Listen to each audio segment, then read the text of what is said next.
পটিয়ায় বৈষম্য বিরোধীদের অবরোধ ৮ ঘণ্টা ধরে অচল চট্টগ্রাম-কক্সবাজার মহাসড়ক। পটিয়া থানার ভারপ্রাপ্ত কর্মকর্তার অপসারণের দাবিতে ৮ ঘণ্টা ধরে সড়ক অবরোধ করে রেখেছেন বৈষম্যবিরোধী ছাত্র আন্দোলনের নেতাকর্মীরা। আজ বুধবার সকাল ১০টা থেকে পটিয়া বাইপাস এলাকায় অবস্থান নিয়ে অবরোধ শুরু হয়। সন্ধ্যা ৬টা পর্যন্ত সড়কে অবস্থান করছেন তারা।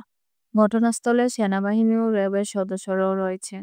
জানা গেছে গতকাল মঙ্গলবার রাত ৯:৩০ ও ১১:৩০টায় পটিয়া থানা পুলিশের সঙ্গে বৈষম্যবিরোধী ছাত্র আন্দোলনের নেতাকর্মীদের ২ দফা সংঘর্ষের ঘটনা ঘটে।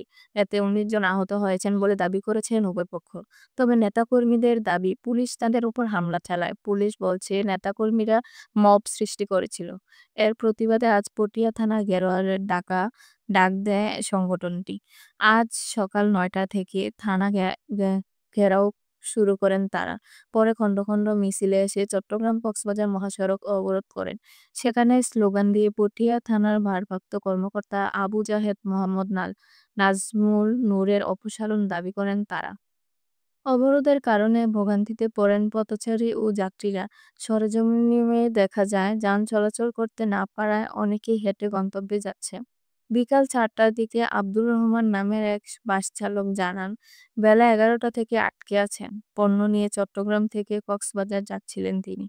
বিক্ষোভ এক পর্যায়ে বক্তব্য দেন গণতান্ত্রিক ছাত্র সংগঠনের কেন্দ্রীয় যুগ্ম আহ্বায়ক খান তালাক মাহমুদ।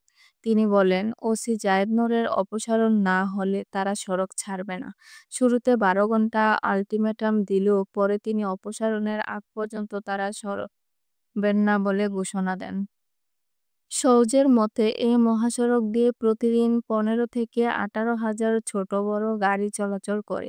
স্থানীয় বাসিন্দাদের পাশাপাশি হাজার পর্যটক এই মহাসড়ক দিয়ে চলাচল করেন।